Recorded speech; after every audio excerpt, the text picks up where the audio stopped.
Shalom, selamat hari Minggu Bapak Saudara yang terkasih di dalam Tuhan. Kita bersyukur kepada Tuhan di masa-masa sulit ini, Tuhan terus memimpin kehidupan kita. Sehingga kita boleh memasuki bulan yang baru, yaitu bulan Juli di hari ini. Hari ini pun kita bersyukur jikalau kita masih bisa datang beribadah, maka itu semua karena undangan Tuhan. Undangan Tuhan untuk kita bisa datang berbakti, beribadah kepada Tuhan. Namun Bapak Saudara, saya mau menginfokan satu hal di awal ibadah kita ini. Bapak Saudara akan melihat bahwa hari ini ibadah kita akan sedikit berbeda. Hari ini yang bertugas hanya seorang LW dan juga pemusik di mimbar. Kita merespon situasi darurat yang sedang terjadi di negara kita, khususnya di daerah kota kita yaitu di Jakarta. Mari Bapak Saudara, sebelum kita masuk dalam ibadah pada hari ini, saya mengajak kita semua untuk kita menenangkan hati dan pikiran kita di hadapan Tuhan. Kita mau datang dan mau melepaskan segala kekhawatiran kita yang mengganggu kita untuk datang di hadapan Tuhan. Kita datang dan mau betul-betul memfokuskan hati kita hanya mau menyembah Tuhan, dibentuk di dalam ibadah pada hari ini. Saat teduh.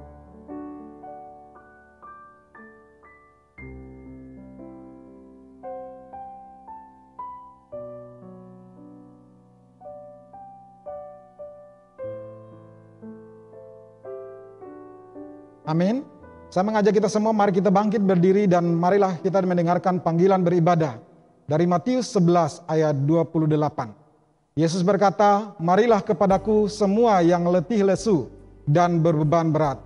Aku akan memberikan kelegaan kepadamu." Sudah saatnya kita datang kepada Tuhan, sebab Dialah Tuhan kita dan Dialah juru selamat kita.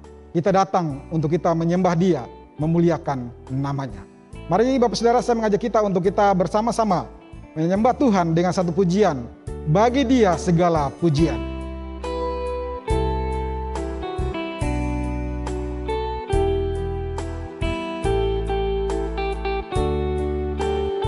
Dia Yesus telah mati bagiku. Ya Yesus telah mati bagiku. Dia Tuhan selamatkan jiwaku. Bagi Dia pujianku, tak dapat ku balas kasih-Nya. Dia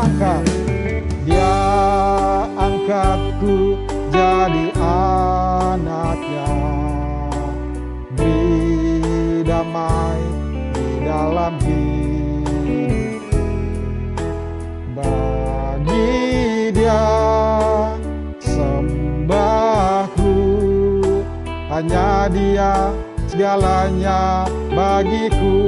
Bagi Dia segala pujian, hormat serta syukur, kekal selamanya. Bagi Dia segala pujian, hormat serta syukur, selama-lamanya. Kita ulangi pujian ini dari bait yang kedua. Dia angkatku jadi anaknya. Dia angkatku jadi anaknya. Beri damai di dalam hidup. Bagi Dia sembahku, hanya Dia segalanya bagiku. Bagi Dia segala pujian, hormat serta syukur, kekal selamanya. Bagi Dia segala pujian, hormat serta syukur, selama-lamanya. Bagi Dia segala pujian, hormat serta syukur, kekal selamanya. Bagi Dia segala pujian, hormat serta syukur selama-lamanya, selama-lamanya, selama-lamanya. Sekali lagi katakan selama-lamanya. Selama-lamanya. Mari kita tundukkan kepala kita berdoa. Benar ya Tuhan, segala puji syukur, hormat dan kemuliaan hanya bagi-Mu ya Tuhan. Sebab Engkau Allah yang layak untuk kami sembah, kami muliakan. Sebab Engkau Allah yang telah menyelamatkan kami di dalam Kristus Yesus Tuhan kami. Kami bersyukur ya Tuhan. Dan hari ini ketika situasi begitu menakutkan di sekitar kami masih punya alasan untuk bersyukur dan memuji Tuhan. Kami bersyukur karena Yesus telah mati bagi kami. Kami bersyukur karena di dalam Yesus kami punya pengharapan. Terpujilah Engkau ya Tuhan. Kami bersyukur ya Tuhan jikalau Engkau mengundang kami untuk boleh bersekutu bersama-sama dengan Engkau. Karena itu Tuhan kami berdoa menyerahkan ibadah pada hari ini. Biarlah kiranya Tuhan Engkau berkenan memberkatinya. Dan biarlah segala puji-pujian kami boleh menyenangkan hati Tuhan. Firman Tuhan yang akan kami dengarkan boleh membentuk kami semakin serupa Kristus. Mari ya Tuhan, setiap kami yang ada di rumah masing-masing, ketika kami beribadah, biarlah Tuhan Engkau mengetuk pintu hati kami. Dengan serius, dengan sungguh-sungguh kami datang mau beribadah kepada Tuhan. Kami serahkan ibadah ini dari awal, pertengahan hingga akhirnya. Biarlah jadi seturut dengan kehendak. Di dalam nama Tuhan Yesus kami sudah berdoa. Amin.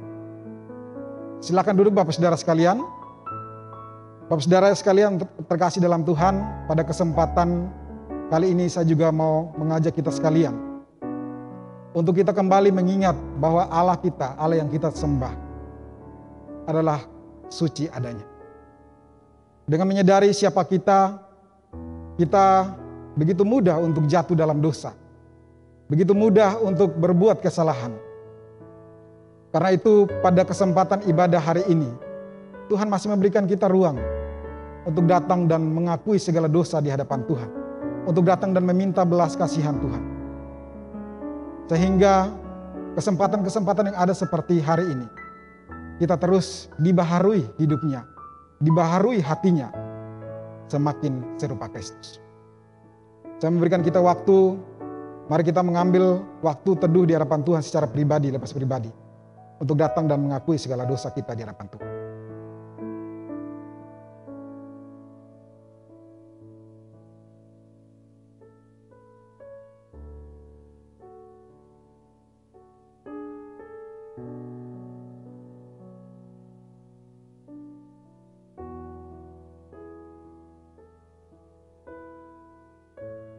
Tuhan, inilah kami anak-anak-Mu. Engkau telah melihat, mendengarkan setiap seruan, permohonan belas kasihan kepadamu. Kami datang dan mengakui segala perbuatan kami yang salah. Kami datang dan mengakui segala dosa-dosa kami ya Tuhan. Kami mengakui bahwa di dalam masa-masa sulit seperti hari ini, mungkin kami sudah tidak lagi mau berpengharapan kepada Engkau. Kami datang dan mengakui di dalam masa-masa sulit seperti ini, mungkin emosi kami tidak stabil ya Tuhan. Dan kami bisa jatuh di dalam dosa-dosa ya Tuhan. Kami datang dan mengakui di tengah-tengah kekhawatiran hari ini, kami hanya mengandalkan kekuatan kami. Kami melupakan Tuhan. Ampuni ya Tuhan dosa-dosa kami. Kami sadar bahwa kami adalah anak-anak Tuhan yang sudah seharusnya kami datang dan meminta pertolongan pada Tuhan. Sesungguhnya kami harus datang kepada Tuhan dengan tetap menjaga kehidupan kami yang benar. Ya Tuhan, Engkau mendengarkan setiap seru doa kami ya Tuhan. Ketika kami datang dan memohon belas kasihan, dengan hati yang penuh mau berubah di hadapan Tuhan, kami percaya Tuhan, Engkau mengampuni kami. Terima kasih ya Tuhan untuk pengampunan-Mu. Terima kasih untuk belas kasihan-Mu. Di dalam nama Tuhan Yesus kami telah berdoa. Amin. Bapak saudara sekalian, saya mengajak kita untuk kita bangkit berdiri, untuk kita bersama-sama mendengarkan berita anugerah yang terambil dari Mazmur 130 ayat 3 dan 4. Firman Tuhan berkata demikian, "Jika engkau, ya Tuhan, mengingat-ingat kesalahan-kesalahan, Tuhan, siapakah yang dapat tahan? Tetapi padamu ada pengampunan, supaya engkau ditakuti orang." Puji Tuhan Bapak Saudara, kita bersyukur dalam masa-masa sulit seperti hari ini, anugerah pengampunan dosa itu masih sangat kuat terdengar. Dan saya yakin, saya percaya Bapak Saudara, Tuhan yang menganugerahkan pengampunan dosa kepada kita, Tuhan yang sama juga akan menganugerahkan banyak hal baik lainnya untuk kebaikan setiap kita. Karena itu Bapak Saudara, kita terus berjuang di dalam hidup ini. Jangan mudah dikuasai oleh kekhawatiran, melainkan biarlah kita hidupnya dikuasai oleh pengharapan di dalam Kristus Yesus. Mari kita sama-sama menaikkan satu pujian dari Mazmur 62. Hanya dekat Allah saja aku tenang. Kita naikkan pujian ini dengan bertepuk tangan Bapak Saudara. Hanya dekat Allah saja aku tenang. Hanya dekat Allah saja aku tenang. Daripadanya lah keselamatanku, daripadanya lah keselamatanku. Hanya Dia gunung batuku, hanya Dia gunung batuku, hanya Dia kota bentengku. Aku tidak akan goyah selama-lamanya. Bapak saudara yang terkasih, pujian ini diambil dari Mazmur pasal yang ke-62, menekankan satu hal bahwa di dalam Tuhan kita akan merasakan ketenangan. Sebab apa? Sebab Tuhan sudah menyelamatkan kita. Dia gunung batu, Dia tempat sandaran kita, Dia perlindungan kita. Mari kita ulangi pujian ini. Hanya dekat Allah saja aku tenang. Hanya dekat Allah saja aku tenang. Daripadanya lah keselamatanku. Hanya Dia gunung batuku, hanya Dia gunung batuku, hanya Dia kota bentengku. Aku tidak akan goyah lama-lamanya. Silakan duduk Bapak Saudara.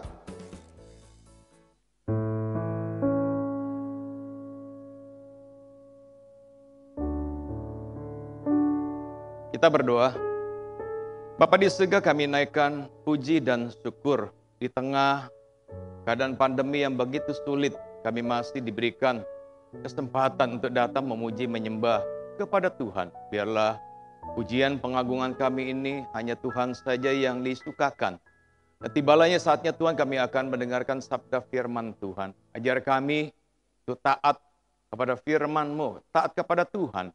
Berikan kami hikmat untuk mengerti akan isi hati Tuhan. Dan berikan kami juga kekuatan, mampukan kami agar kami bisa menghidupkan firman Tuhan ini di dalam hidup kami. Inilah doa kami Bapa, syukur kami. Ya kami panjatkan di dalam nama Tuhan kami Yesus, kami sudah berdoa. Amin. Shalom Bapak Ibu Saudara sekalian. Bagaimana keadaannya? Ya mungkin kita dalam keadaan sulit, tapi saya terus berdoa. Agar Bapak Ibu Saudara sekalian diberikan kekuatan untuk bisa melewati hal yang sulit ini bersama-sama dengan Tuhan. Hari ini tema kita adalah paradoxical life. Hidup yang paradok, yang diambil dari Efesus pasal 4 ayat 1. Saya akan membacakan buat Bapak Ibu Saudara sekalian. Demikian bunyi firman Tuhan. Efesus 4 ayat 1. Sebab itu aku menasihatkan kamu, aku orang yang dipenjarakan karena Tuhan, supaya hidupmu sebagai orang-orang yang telah dipanggil berpadanan dengan panggilan itu. Nah Bapak Ibu Saudara sekalian, Francis Paulus mengatakan bahwa kitab Efesus ini bagi menjadi dua. Menjadi dua bagian. Bagian yang pertama terdapat di dalam pasal 1 sampai pasal yang ketiga, ini berbicara tentang filsafat, doktrin, ataupun teologi daripada surat Efesus yang menguraikan ya kekayaan rohani yang dilimpahkan bagi setiap orang yang sudah percaya. Nah bagian yang kedua terdapat di dalam pasal yang keempat sampai pasal yang ke-6. Ini berbicara tentang hal-hal praktis yang menguraikan jalan hidup di dalam Kristus. Nah, dua bagian ini tidak bisa dipisahkan, dia tidak terpisah, tapi saling berkaitan satu dengan yang lainnya. Di sini kita bisa melihat teologi itu sekarang menjadi aplikasi. Truth itu menjadi obedient. Lalu juga ortodoksi menjadi ortopraksi. Dan kenyataan yang kekal itu menjadi kehidupan sehari-hari. Dan hal yang pertama kita juga bisa lihat di dalam pasal 4 ayat 1. Sebab itu aku menasihatkan kamu, aku orang yang dipenjarakan karena Tuhan, supaya hidupmu sebagai orang-orang yang telah dipanggil berpadanan dengan panggilan itu. Sebab itu, artinya Rasul Paulus sudah mengajarkan. Bukan saja dia sudah mengajarkan, tetapi dia juga mendoakan. Nah, hal ini kita bisa lihat di dalam pasal 1 ayat 15 sampai 23 dan pasal 3 ayat 14 sampai 19. Saat ini Rasul Paulus menasihatkan mereka. Aku menasihatkan kamu. Artinya Paulus menasihatkan ya dalam arti sedang bercakap-cakap dengan mereka, menghibur mereka. Lalu yang kedua, nasihat ini lahir dari dan yang ditantang oleh kasih dan kemurahan daripada Kristus. Dan yang ketiga, nasihat ini dilakukan untuk mendorong dan dilakukan karena rasa khawatir terhadap jemaat Efesus. Jadi ini bukan saja menasihatkan, tetapi menasihatkan dengan satu tekanan yang khusus. Rasul Paulus meminta dengan sungguh-sungguh agar jemaat Efesus sungguh-sungguh melakukannya. Mengapa sungguh-sungguh harus dilakukan? Karena ini adalah sesuatu yang sangat penting. Ini adalah sesuatu yang mendesak. Apanya yang mendesak? Hidup mereka, identitas mereka harus sepadan dengan panggilan mereka. Bapak, Ibu, Saudara sekalian, saya ingin mengatakan, kalau hidup kita saja sudah sepadan, maka akan berakibat hal-hal yang tidak kita inginkan, hal-hal yang tidak kita harapkan. Dan dari firman Tuhan ini, di dalam pasal 4 ayat 1, kita bisa melihat ada dua paradok yang terjadi. Yang pertama, konsekuensi yang paradok. Ayat 1a di sini dikatakan, aku orang yang dipenjarakan Tuhan. Di Efesus pasal 3 ayat 1 Rasul Paulus sudah mengatakan hal ini. Di sana dikatakan itulah sebabnya aku ini Paulus orang yang dipenjarakan karena Kristus Yesus untuk kamu. Orang-orang yang tidak mengenal kepada Allah. Aku ini Paulus yang artinya kecil, yang arti namanya ada rendah hati. Orang yang dipenjarakan. Mengapa dipenjarakan? Mengapa Rasul Paulus dipenjarakan? Dia berbuat dosa apa, berbuat kesalahan apa sehingga dia dipenjarakan.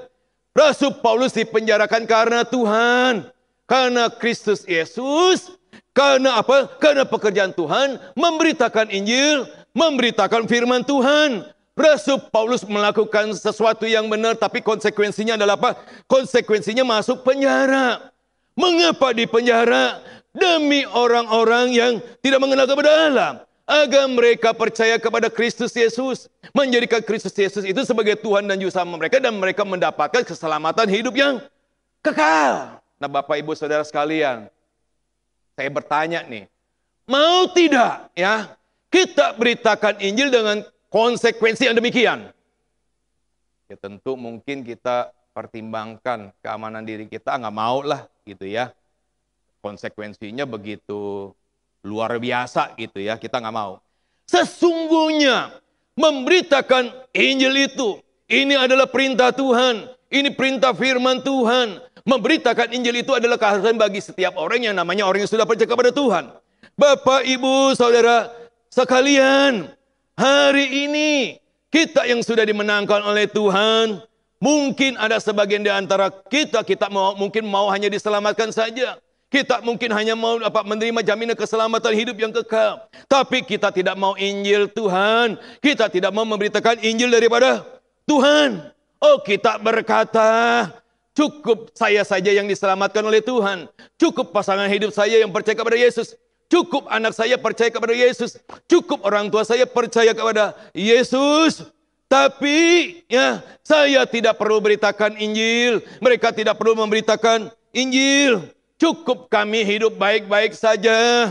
Cukup kami ibadah baik-baik. Kasih persembahan baik-baik. Tapi jangan minta kami, dorong kami, perintahkan kami untuk memberitakan Injil Tuhan. Atau cukup saya saja yang melayani Tuhan. saya izinkan anggota keluarga saya melayani Tuhan. Tapi kalau beritakan Injil, yang lain saja. Apalagi konsekuensinya begitu paradok. Konsekuensinya tidak mengenakan waktu memberitakan Injil Tuhan. Mungkin dijutekin, dibuang muka, lalu dihina, ditolak, menderita, bahkan bisa masuk penjara. Jangan saya, yang lain saja. Bapak, Ibu, Saudara sekalian, ini adalah konsekuensi yang harus kita siap terima sebagai anak Tuhan. Yang mungkin ini adalah sesuatu yang tidak mengenakan bagi diri kita dan tidak mengenakan bagi anggota keluarga kita. Yusuf tidak mau melakukan satu kejahatan yang besar, tidak mau berdosa terhadap Tuhan. Dia menghindarkan diri dari perzinahan dengan istri Potifar. Konsekuensinya apa? Masuk penjara. Ini adalah namanya konsekuensi yang sangat paradok. Yohanes Pembaptis, dia menegur Herodes yang mengambil Herodias, istri daripada Filipus saudaranya, dengan sangat keras dia berkata, tidak halal engkau mengambil Herodias. Lalu konsekuensinya apa? Dia dipenjarakan, kepalanya dipenggal. Bapak Ibu sekalian, ini adalah namanya konsekuensi yang sangat paradok. Lalu Yakobus, saudaranya Yohanes, dia beritakan Injil. Apa konsekuensinya? Dia dibunuh dengan pedang. Petrus memberitakan Injil. Dia dipenjarakan, di bawah pengawasan 4 regu. Dan Stefanus menyampaikan firman Tuhan, menyampaikan Injil Tuhan. Dia mati di rajam batu. Ini adalah konsekuensi yang sangat paradok. Bapak, Ibu, Saudara sekalian, sekalipun konsekuensinya begitu paradok, mereka tetap memberitakan Injil Tuhan. Mereka tetap memberitakan firman Tuhan. Mereka tetap memberitakan kebenaran daripada Tuhan. Bapak, Ibu, Saudara sekalian, mungkin kita sering nyanyi satu lagu yang cukup populer ya, mungkin dari sekolah minggu kita pernah mendengarnya. Itu satu lagu yang berjudul Mengikut Yesus ke Putusanku. Ya mungkin sebagian besar daripada kita mengerti akan lagu ini. Tapi tahukah kita latar belakang daripada penulisan lagu ini? Lagu ini di-arrangement pada tahun 1959 oleh seorang anak Tuhan yang bernama William Jensen Reynolds. Ya, sebelum dia tuliskan ini ada latar belakang daripada lagu ini. Nah, di slide ada 3 bait, ya. Ini dikisahkan ada satu keluarga, ya. Dia percaya kepada Tuhan. Jadi 1 orang bapak, 1 orang istri dan 2 anak. Begitu dia percaya kepada Tuhan, dia diseret oleh kepala sukunya dan diadili di tengah rakyatnya. Bapak ini diperintahkan, sangkal Yesus, tinggalkan Yesusmu, maka engkau sekeluarga akan selamat. Tapi dia berkata apa? Dia berkata, mengikut Yesus keputusanku. Waktu dia mengatakan demikian, tidak disangka kedua anaknya dibunuh. Lalu dia ditantang kembali. Ya, sangkal Yesusmu, kembali kepada kepercayaan yang lama seperti yang kita anut. Apa yang dikatakan oleh dia? Dia berkata, tetap ku ikut walau sendiri. Waktu dia katakan itu, maka istrinya dibunuh. Lalu diberikan kesempatan yang terakhir. Sangkal Yesusmu, kembali kepada kepercayaan yang lama. Lalu dia berkata, salib di depan, dunia di belakang. Maka akhirnya dia dibunuh. Mempertahankan iman. Anak Tuhan mempertahankan imannya, mendapatkan satu konsekuensi yang paradok. Tapi singkat ceritanya di kelak kemudian hari, kepala suku ini bersama dengan rakyatnya percaya kepada Yesus. Ini yang pertama. Paradok yang kedua, yaitu hidup atau perbuatan yang paradok. Ayat 1b di sana dikatakan, sebab itu aku Paulus menasihatkan kamu. Siapakah kamu ini? Kamu ini adalah jemaat yang ada di Efesus. Paulus menasehatkan, bahkan dia menasehatkannya dari dalam penjara. Dengan tujuan supaya hidupmu, supaya jalanmu, jejakmu, langkahmu, kebiasaanmu, hidup sehari-harimu, gaya hidupmu itu jangan seperti orang-orang yang tidak mengenal kepada Tuhan. Hidup di dalam dunia ini, jangan lagi pakai cara duniawi. tetapi sebagai orang-orang yang sudah dipanggil. Siapa yang memanggil? Yang memanggil itu adalah Tuhan Yesus, yang memanggil itu adalah Roh Kudus. Mereka diinsafkan, mereka ditobatkan, mereka dilahirkan baru, mereka menjadi anak-anak Tuhan. Kita juga menjadi anak-anak Tuhan. Tapi ingat, mereka masih ada dalam dunia ini. Kita masih hidup di dalam dunia ini. Maka hidup sehari-harimu, gaya hidupmu harus berpadanan, harus layak, harus sesuai, harus seimbang, harus sama bobotnya. Apa yang sama? Yaitu apa? Kepercayaanmu harus sama dengan kelakuanmu. Pengakuanmu harus sesuai dengan tingkah lakumu. Ucapan bibirmu harus mempunyai bobot yang sama dengan cara hidupmu. Doktrinmu harus seimbang dengan kewajibanmu. Ajaranmu harus sesuai dengan praktekmu. Nah, yang ditekankan di sini bukan saja kesesuaian, tapi kesesuaian yang tinggi yang sesuai dengan standar firman Tuhan, yang sepadan, yang sesuai dengan panggilan itu. Bapak Ibu sekalian, apa itu panggilan? Panggilan itu adalah himbauan, ajakan, undangan.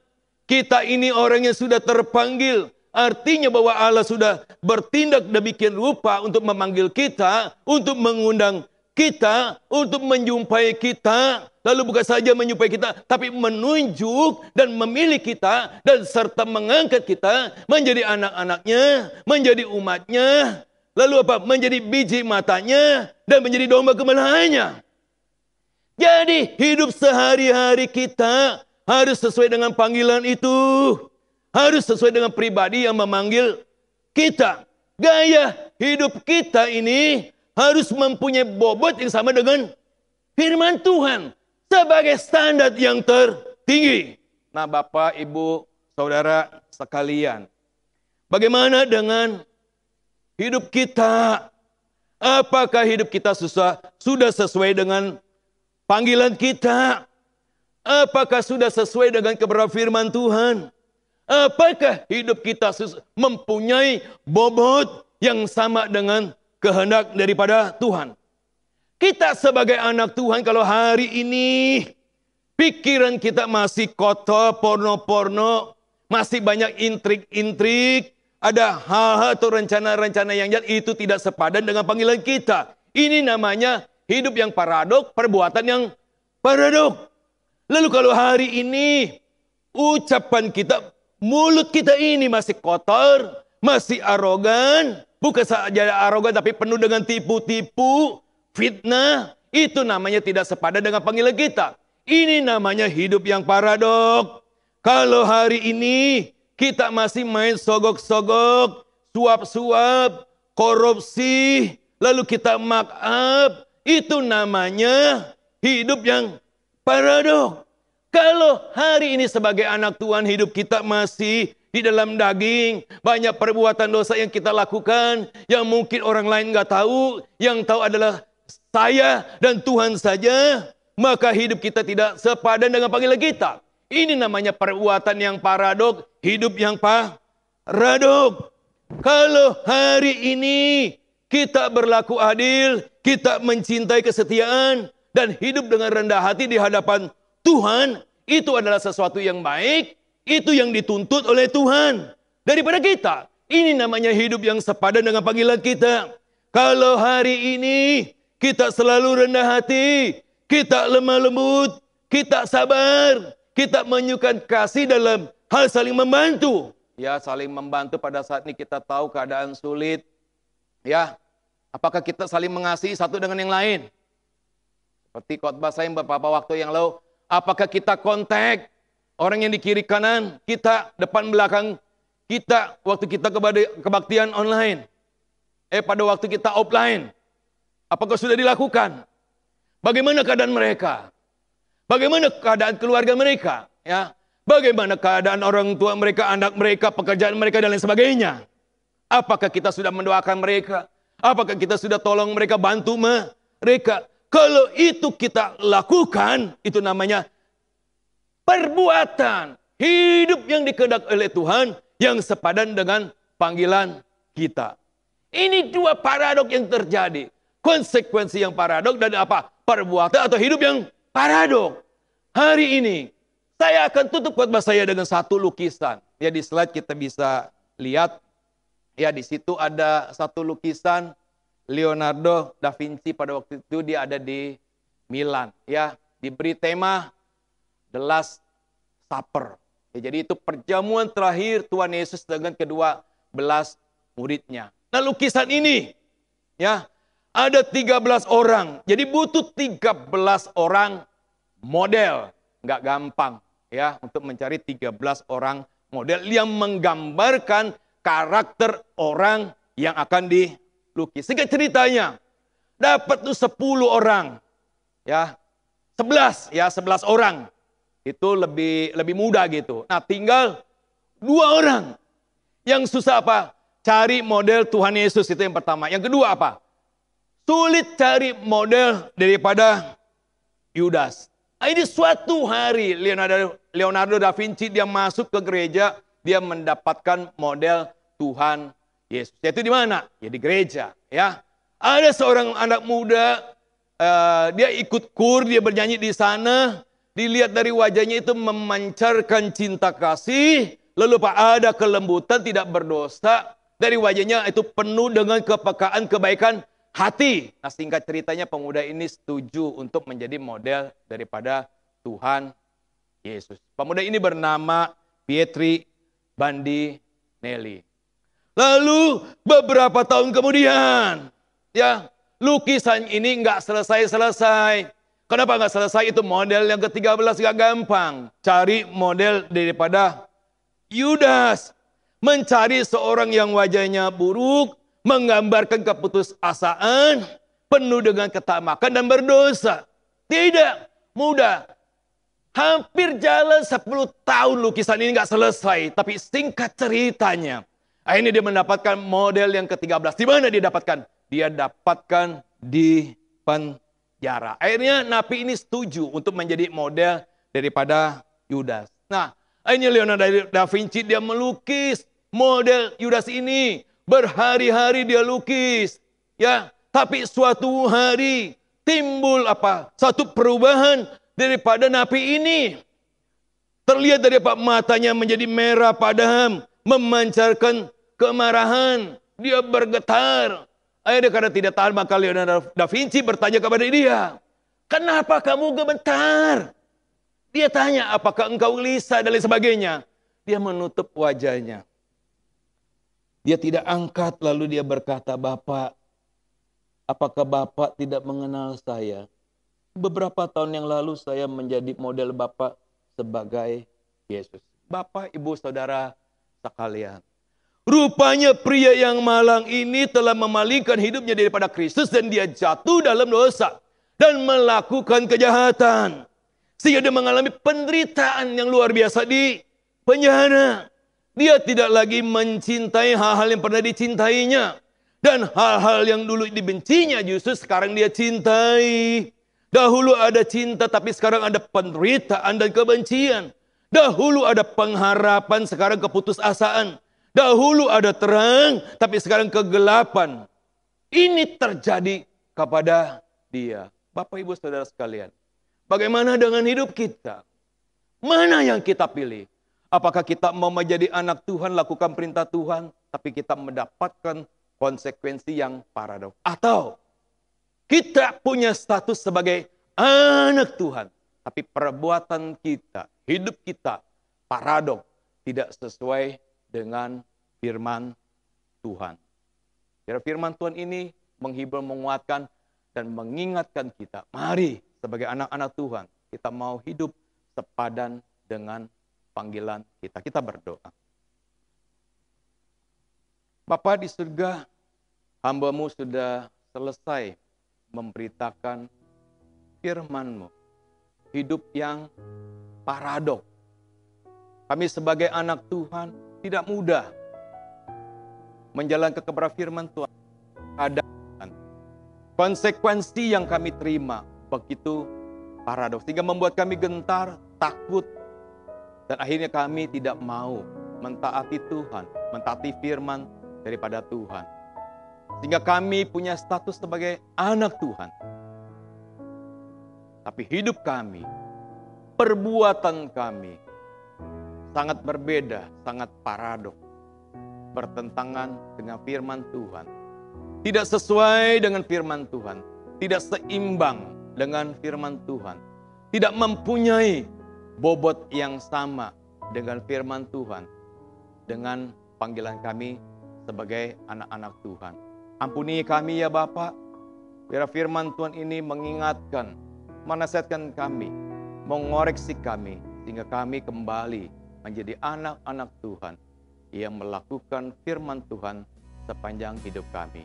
Ini doa kami, syukur kami yang kami panjatkan demi nama Tuhan kami Yesus. Kami sudah berdoa. Amin. Nah Bapak, Ibu, Saudara sekalian, sebentar kita akan masuk dalam perjamuan kudus. Kiranya Bapak, Ibu, Saudara sekalian menyiapkan terlebih dahulu roti dan anggurnya. Kita akan memuji Tuhan dengan satu lagu. PPK 54, Bawa Aku ke Salib. Kita akan nyanyikan 2 bait. Pada waktu bait yang kedua, kita akan bangkit berdiri.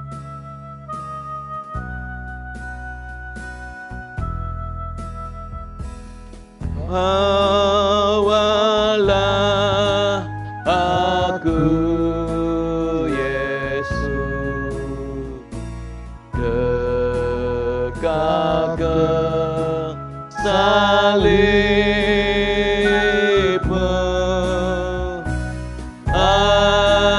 hidup dan darahmu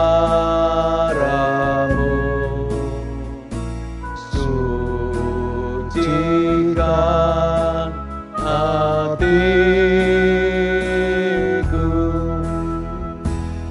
Salibnya, salibnya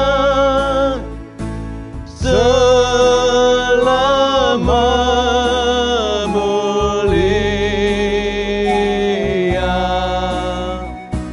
dosaku dihapuskan oleh darah Yesus. Kita bangkit berdiri, bait yang kedua. Imanku yang terkecil, Tuhan tak tinggalkan.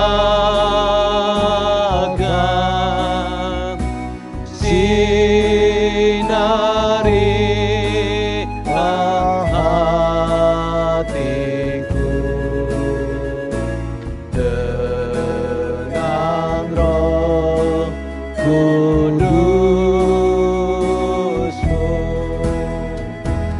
Salibnya, salibnya selama mulia, dosaku dihapuskan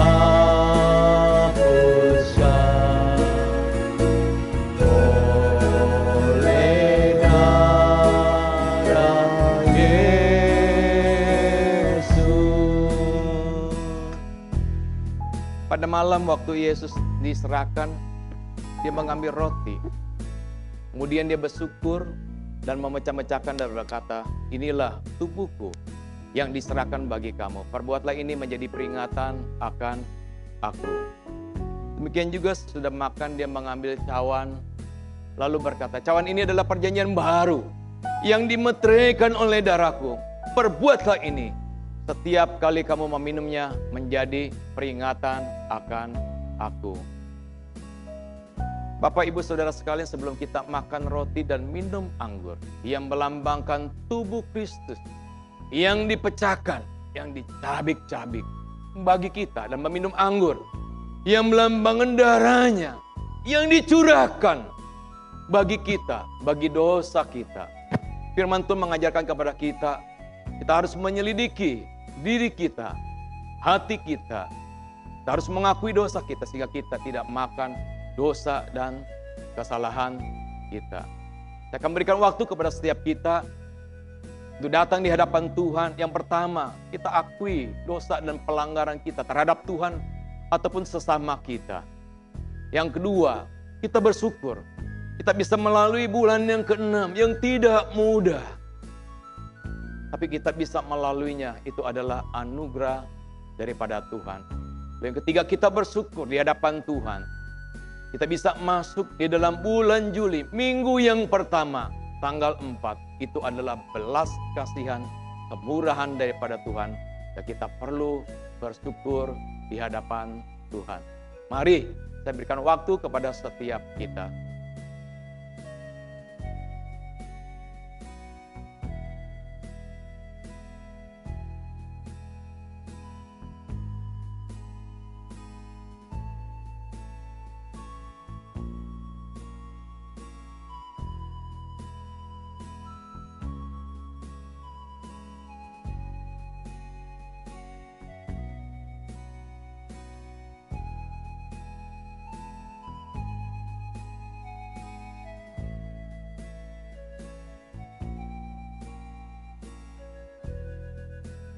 Bapa di surga, inilah doa pengakuan dosa kami, pelanggaran kami.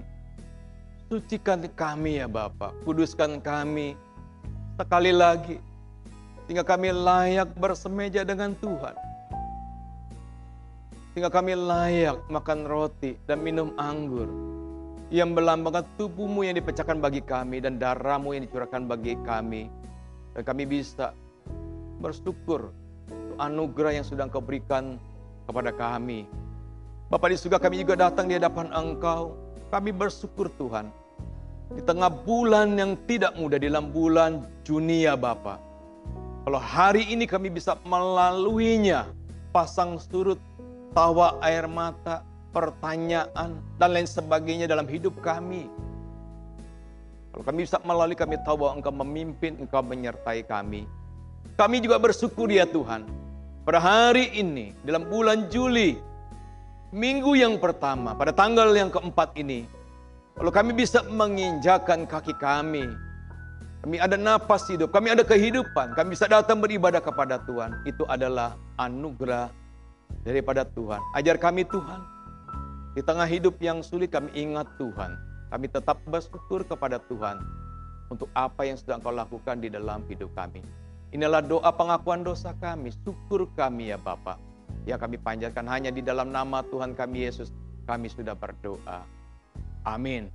Nah Bapak Ibu Saudara sekalian, kita pegang roti dengan tangan kanan kita dan juga anggur dengan tangan kiri kita. Pertama-tama kita akan makan roti terlebih dahulu sambil kita mengucap syukur kepada Tuhan. Mari kita sama-sama makan roti.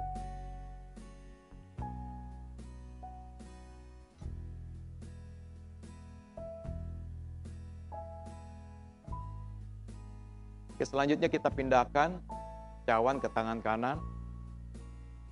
Lalu kita juga sama akan meminumnya dengan ucapan syukur di hadapan Tuhan.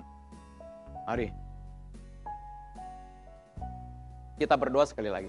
Bapa di surga, kami naikkan puji dan syukur kepada Engkau. Bisa bersemeja dengan Tuhan, makan roti, minum anggur untuk mengingat cinta kasih Tuhan yang Kau lakukan dengan mati di atas kayu salib menggantikan dosa-dosa kami. Biar kami ingat sepanjang hidup kami, apapun pergumulan hidup kami ingat peristiwa di Kalvari. Kami juga ingat akan hidup kami yang sudah menerima anugerah keselamatan. Kami mau menceritakan kepada orang di luar sana yang belum mengenal kepada Tuhan, sehingga mereka punya kesempatan untuk mengenal kepada Tuhan, menerima jaminan keselamatan hidup yang kekal. Inilah doa kami Bapa yang kami panjatkan di dalam nama Tuhan kami Yesus, kami sudah berdoa. Amin. Kita naikkan rapnya, salibnya. Salibnya,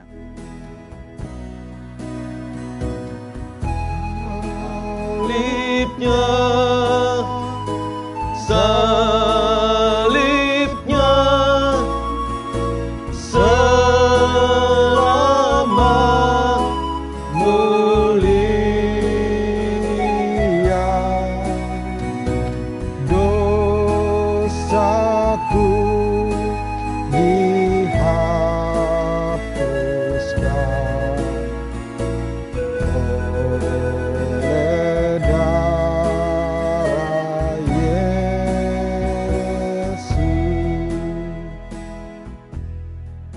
Bapak Saudara, saatnya kita akan memberikan persembahan, dan persembahan seperti biasanya Bapak Saudara bisa mentransfer ke rekening gereja atau juga bisa melalui scan barcode yang tertera pada layar Bapak Saudara sekalian. Dan saya mengajak kita semua Bapak Saudara, mari kita bangkit berdiri dan dengarkan ayat persembahan yang terambil dari Roma 12 ayat 1 yang berkata, "Karena itu saudara-saudara, demi kemurahan Allah, aku menasihatkan kamu, supaya kamu mempersembahkan tubuhmu sebagai persembahan yang hidup, yang kudus, dan yang berkenan kepada Allah. Itu adalah ibadahmu yang sejati." Mari kita tundukkan kepala kita berdoa. Kami datang dan berdoa sekali lagi ya Tuhan, kami bersyukur di dalam ibadah hari ini kami juga diberikan kesempatan untuk memberikan persembahan. Memberikan persembahan sebagai bentuk nyata. Kami bersyukur untuk pemeliharaan Tuhan atas kehidupan kami. Kami bersyukur atas keselamatan yang telah Tuhan karyakan bagi kami. Kami bersyukur dan kami juga belajar percaya melalui persembahan yang kami berikan bahwa ke depannya Tuhan pun akan memelihara kehidupan kami. Karena itu Tuhan, kami datang dan membawanya di hadapan Engkau. Dan sebelumnya Tuhan, kami berdoa, kiranya Tuhan Engkau berkenan menerima dan memberkati persembahan kami ini ya Tuhan. Sehingga persembahan kami ini ya Tuhan boleh berguna bagi pekerjaan Tuhan, khususnya melalui gereja kami. Setiap kami ya Tuhan di dalam masa-masa sulit seperti hari ini, kami mungkin punya pergumulan ekonomi. Di dalam pekerjaan kami ada begitu banyak kendala. Di dalam usaha kami ada begitu banyak kendala ya Tuhan. Tetapi ya Tuhan, Engkau selalu memberikan kami waktu, kesempatan untuk menuangkan rasa syukur kami dengan memberi. Dan kami percaya Tuhan, Engkau juga akan selalu terus memberkati kami dan memelihara kami dalam waktu-waktu yang sulit seperti hari ini. Kami terus belajar ya Tuhan untuk memberikan yang terbaik sesuai dengan firman Tuhan hari ini. Yaitu memberikan seluruh kehidupan kami, hati kami, pikiran kami, perbuatan kami, hanya untuk memuliakan nama Tuhan. Di dalam nama Tuhan Yesus kami telah berdoa. Amin. Silakan duduk kembali Bapak Saudara. Mari sama-sama kita menyanyikan sebuah lagu. Terima kasih Tuhan untuk kasih setiamu.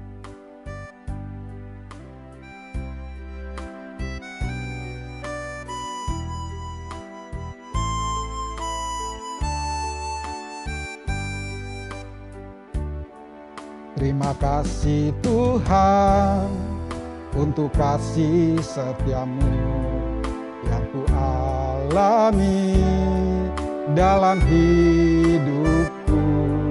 Terima kasih Yesus untuk kebaikanmu sepanjang hidupku. Sama-sama katakan terima kasih Yesusku. Terima kasih Yesusku buat anugerah yang Kau beri. Sebab hari ini Tuhan adakan syukur bagimu. Terima kasih Yesusku.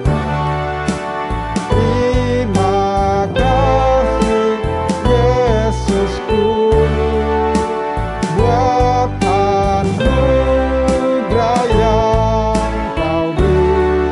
Sebab hari ini Tuhan adakan syukur bagiku. Syukur bagiku. Syukur bagiku. Bapak Saudara, saya mengajak kita untuk kita bersama-sama menaikkan dua pokok doa syafaat kita ke hadapan Tuhan. Yang pertama, mari kita doakan untuk pemulihan kota kita dan bangsa kita, Indonesia. Kita doakan biarlah kiranya Tuhan memulihkan keadaan kota dan bangsa kita. Tuhan memberkati para nakes yang terus bekerja, berupaya untuk kesembuhan daripada begitu banyak korban COVID-19. Dan kita juga berdoa biarlah pemerintah terus diberikan hikmat dan pengetahuan bagaimana mereka bisa mengambil tindakan-tindakan yang tepat untuk pemulihan kota dan juga bangsa kita. Dan yang kedua, Bapak Saudara, kita juga berdoa bersama-sama untuk pelayanan di tengah pandemi ini, Bapak Saudara. Tidak mudah untuk melayani Tuhan di masa pandemi ini, tapi biarlah kiranya Tuhan terus memakai setiap kita anak-anak Tuhan, memberikan kita hikmat, juga memberikan kita iman. Kita bisa menyeimbangkan kedua hal itu untuk bisa tetap melayani Tuhan. Kita berdoa biar para pelayan-pelayan Tuhan yang Tuhan pakai, Tuhan pilih mereka, Tuhan utus mereka, juga selalu dilindungi untuk bisa tetap melayani Tuhan. Mari kita buka suara Bapak Saudara, kita berdoa untuk dua hal ini. Tuhan, kami datang dan sehati di dalam nama Tuhan Yesus. Kami berdoa memohonkan belas kasihan Tuhan. Yang pertama ya Tuhan, kami datang dan berdoa khususnya untuk bangsa dan negara kami, khususnya kota Jakarta di mana kami tempat ini ya Tuhan. Kami mohonkan pemulihan daripada Engkau ya Tuhan. Begitu banyak hari ini ya Tuhan, masyarakat yang terinfeksi virus COVID-19 ini ya Tuhan. Dan kami melihat ada kesulitan-kesulitan yang terjadi di antara para nakes ya Tuhan dan juga pemerintah dalam menangani hal ini. Kami datang dan memohonkan belas kasihan Tuhan saja, anugerah Tuhan saja, kemampuan yang lebih daripada Tuhan untuk kedua pihak yang ada ya Tuhan. Biarlah Tuhan memberkati mereka, menolong mereka di dalam mereka mengupayakan segala sesuatu yang terbaik ya Tuhan. Untuk para nakes yang terus berjuang agar setiap pasien boleh disembuhkan, Tuhan Engkau memberkati mereka. Pemerintah yang juga terus berjuang ya Tuhan, untuk boleh memilih dan menetapkan Tuhan hal-hal baik ya Tuhan, untuk mengurangi COVID-19 di kota kami, di negara kami ini ya Tuhan. Tuhan juga kiranya Engkau memberkati. Tolong kami juga Tuhan, setiap warga, masyarakat di negara kami ini ya Tuhan dan di kota kami juga ya Tuhan, belajar untuk disiplin, belajar untuk tunduk pada apa yang pemerintah keluarkan, supaya kiranya Tuhan COVID-19 di negara kami, di kota kami ini ya Tuhan, berangsur-angsur ya Tuhan, boleh membaik. Kami juga berdoa ya Tuhan, satu hal yang kami juga gumulkan bersama di gereja kami ya Tuhan, tentu tidak mudah untuk melayani Tuhan dalam masa-masa seperti ini, terus mengadakan ibadah ya Tuhan. Tapi kami percaya Tuhan, ibadah itu adalah datang daripada Engkau. Maka kami juga percaya Tuhan, Engkau akan mengutus anak-anak-Mu ya Tuhan, mengutus hamba-hamba-Mu untuk terus melayani. Untuk di dalam masa estafet hari ini ya Tuhan yang begitu sulit, Tuhan juga akan terus pakai anak-anak Tuhan untuk melayani. Karena itu kami berdoa Tuhan, Engkau terus bangkitkan semangat, bangkitkan kekuatan ya Tuhan. Dan terutama Tuhan, Engkau berikan kesehatan, kekuatan bagi mereka yang melayani Tuhan. Dan biarlah kiranya apa yang kami lakukan dalam pelayanan-pelayanan kami di masa-masa sulit seperti hari ini, nama Tuhan saja yang dipermuliakan. Ini doa kami ya Tuhan, ucapan syukur kami. Di dalam nama Tuhan Yesus kami telah berdoa. Amin. Bapak Saudara, saya mengajak kita untuk kita bangkit berdiri bersama-sama, kita akan mengakui iman kita, pengakuan iman rasuli. Aku percaya kepada Allah, Bapa yang Maha Kuasa, Khalik langit dan bumi, dan kepada Yesus Kristus, anak yang tunggal Tuhan kita, yang dikandung dari Roh Kudus, lahir dari anak darah Maria, yang menderita sengsara di bawah pemerintahan Pontius Pilatus, disalibkan, mati dan dikuburkan, turun ke dalam kerajaan maut, pada hari yang ketiga bangkit pula dari antara orang mati, naik ke surga, duduk di sebelah kanan Allah, Bapa yang Maha Kuasa, dan dari sana ia akan datang untuk menghakimi orang yang hidup dan mati. Aku percaya kepada Roh Kudus, gereja yang kudus dan am, persekutuan orang kudus, pengampunan dosa, kebangkitan tubuh, dan hidup yang kekal. Amin. Bapak Saudara, biarlah segala puji hormat kita kembalikan kepada Allah Tritunggal, Bapa, Putra, dan Roh Kudus. Doksologi.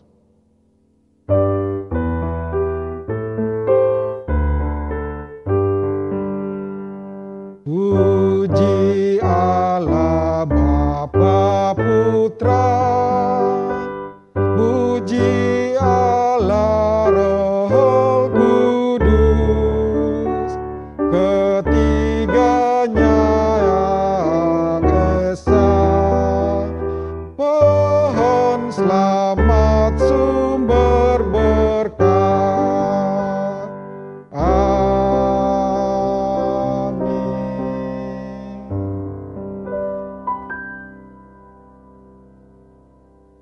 Kita berdoa. Bapa di surga, kami naikkan puji dan syukur, pujian, pengagungan, sembah sujud, ibadah kami ini boleh hanya menyukakan hati Tuhan. Ajar kami terus memberikan ibadah yang berkenan di dalam hati daripada Engkau. Bapa di surga, kami juga bersyukur ada satu kesempatan untuk mendengarkan sabda firman Tuhan.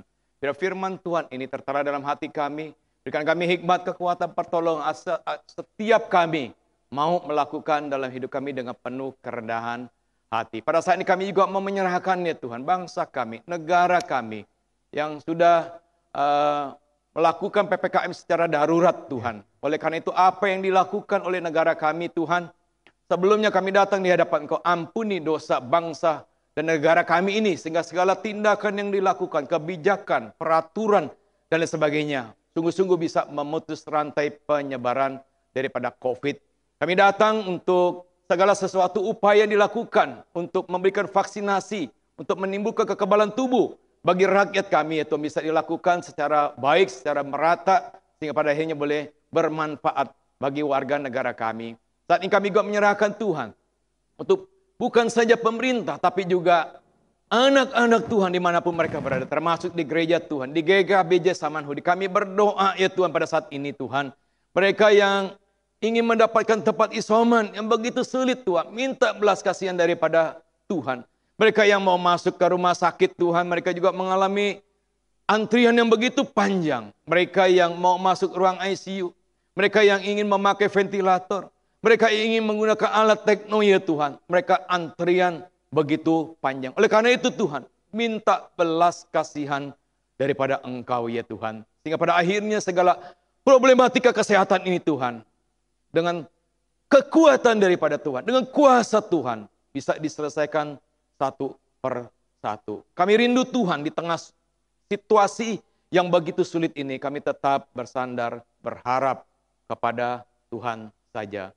Dan di tengah situasi yang sulit ini Tuhan, kami rindu kami anak-anak Tuhan tetap dipakai oleh Tuhan menjadi berkat dimanapun kami berada. Oleh karena itu Tuhan, kami rindu Engkau juga memberkati kami. Bapak, Ibu, Saudara sekalian yang di rumah maupun di tempat ini yang melayani Tuhan, pulanglah dengan damai sejahtera daripada Tuhan. Tetaplah hatimu penuh dengan sukacita daripada Tuhan. Arahkan selalu matamu, hatimu kepada Tuhan kita Yesus Kristus, Sang Gembala Agung kita.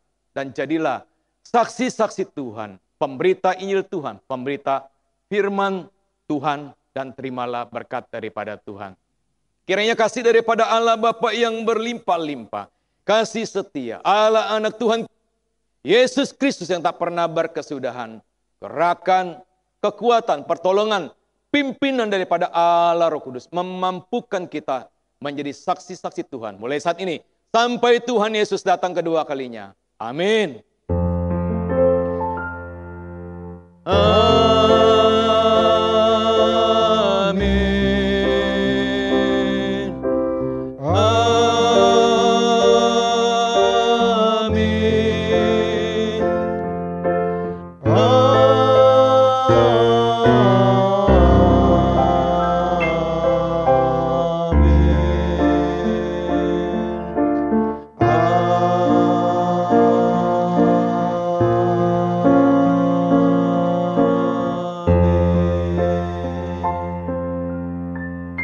Silakan duduk Bapak Saudara, silakan mengambil saat teduh.